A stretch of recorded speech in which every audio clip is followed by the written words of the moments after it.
Good morning everyone.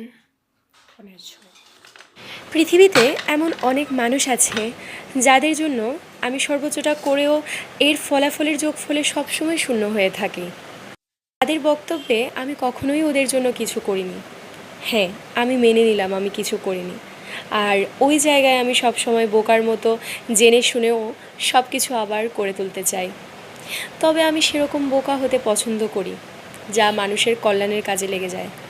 কিন্তু কখনো কখনো মনে হয় সৃষ্টিকর্তার কাছে আমি আমার সঠিক নিজের ভাগটা চেয়ে নেব, যেটা আমার প্রাপ্য। হয়তো সেটা না চেলেও আমাকে সৃষ্টিকর্তা ঠিকই দিয়ে দেবে। ও হে ভেরিস, welcome back to my another vlog. তোমরা সবাই কেমন আছো? আমি ভালো আছি। কয়েকদিন যাবৎ একটু ব্যস্ততার মধ্যে চলছে, কারণ আমার প্রফেশন অনুযায়ী আমাদের ডিউটিটা তো মাস্ট। তো ডিউটি আমাদের স্টার্ট হয়ে গেছে, অনেক দিন হয়েছে। তো সব কিছু সেরে একসাথে ভিডিও করা, সেটা যদিও কারোর পক্ষেই পসিবল না।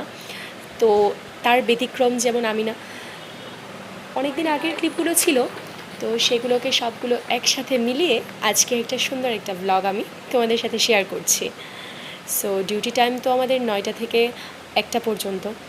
তো সেই টাইমে যদিও আমরা ভিডিও করতে পারি না, তো কিছু ক্লিপস আমি নিয়েছিলাম যেটা আমি শেয়ার করছি। তো এখন আমাদের কলেজে যাবার পালা। তো ডিউটি করে আবার আমাদের ক্লাসও নিতে হয়। তো চলে যাচ্ছি এখন কলেজে, দেন বাড়ি চলে আসলাম। প্রচণ্ড গরমের মধ্যে বডি পুরো ডিহাইড্রেট হয়ে যায়। তো আজকের ভিডিওটা থাকুক এই পর্যন্ত, দেখা হবে অন্যদিন আরেকটা ব্লগে।